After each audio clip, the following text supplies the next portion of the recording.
தி widow maker car அப்படின்னா widow maker. ஏன் இப்படி சொல்கிறேன் பார்த்தீங்கன்னா, 2004 போர்ஷே தன்னோட சைட்லேருந்து ஒரு கார் ரிலீஸ் பண்ணுறாங்க. அதாவது 2004 ரொம்ப ஃபியூச்சரிஸ்டிக்காக கார் இறக்க போகிற முன்னாடியே நம்ம போர்ஷேலேருந்து கார் ரிலீஸ் பண்ணாங்க. Porsche Carrera. இந்த வண்டி பார்த்தீங்கன்னா ஒரு டேஞ்சரான வண்டி. ஏன் சொல்கிறேன்னா, இந்த வண்டியில் ட்ராக்ஷன் கண்ட்ரோல் இல்லை, ஸ்டெபிலைசேஷன் கண்ட்ரோல் இல்லை, சென்ட்ரு இன்ஜின் தான் இருக்குது. ஃபியூச்சர்ஸ் ரொம்ப இல்லை, மேனுவல் கியர் தான். V10 இன்ஜின் வச்சுருக்காங்க இந்த வண்டியில். இந்த வண்டி எப்படி ட்ராவல் பண்ணுன்னா, நீங்கள் இந்த ஒரு பிளேடு வச்சு பிளேடு மேலே நடந்தால் எப்படி இருக்குமோ அந்த மாதிரி தான். இந்த வண்டியை சேஃப்டியாக ஓட்டுறது உங்கள் கையில் தான் இருக்குது. ஏதாவது தப்பு பண்ணிங்கன்னா வண்டி உங்களை கொன்றும். அதாவது இந்த வண்டியில் தான் நம்ம பவுல் வாக்கர் வந்து இறந்து போனப்பல நிறைய பேர் இந்த வண்டியில் இறந்து போயிருக்காங்க.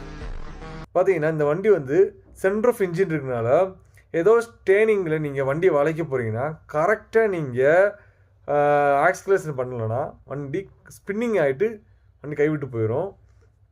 மோஸ்ட் டேஞ்சரஸ் வெஹிக்கிள்ஸ் சொல்லலாம் போர்ஷே சைட்லேருந்து.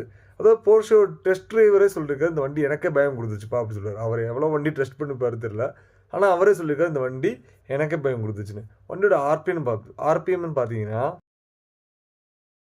8000 RPM 560 horsepower 5.8 litre diesel engine வருது. ராவான பெர்ஃபார்மன்ஸாக இருக்காரு. V10 இன்ஜினில் வந்து இருக்குது. அந்த ஃபீலை நீங்கள் அதாவது ட்ராக்ஷன் கண்ட்ரோல் இல்லாமையும் வண்டியோட ஃபீச்சர்ஸ் இல்லாமல் நீங்கள் உணர முடியும். மிட் இன்ஜினில் தான் இருக்குது. வேறு பார்த்தீங்கன்னா F1 காருக்குள்ளே என்ன சவுண்டோ அந்த சவுண்டு வந்துருக்கும். ஜஸ்ட் இந்த கார் என்ன பற்றி என்ன நினைக்கிறீங்க கமெண்ட் பண்ணுங்கள், பார்ப்போம். Thanks so much. என்னை ஃபாலோ பண்ணுங்கள்.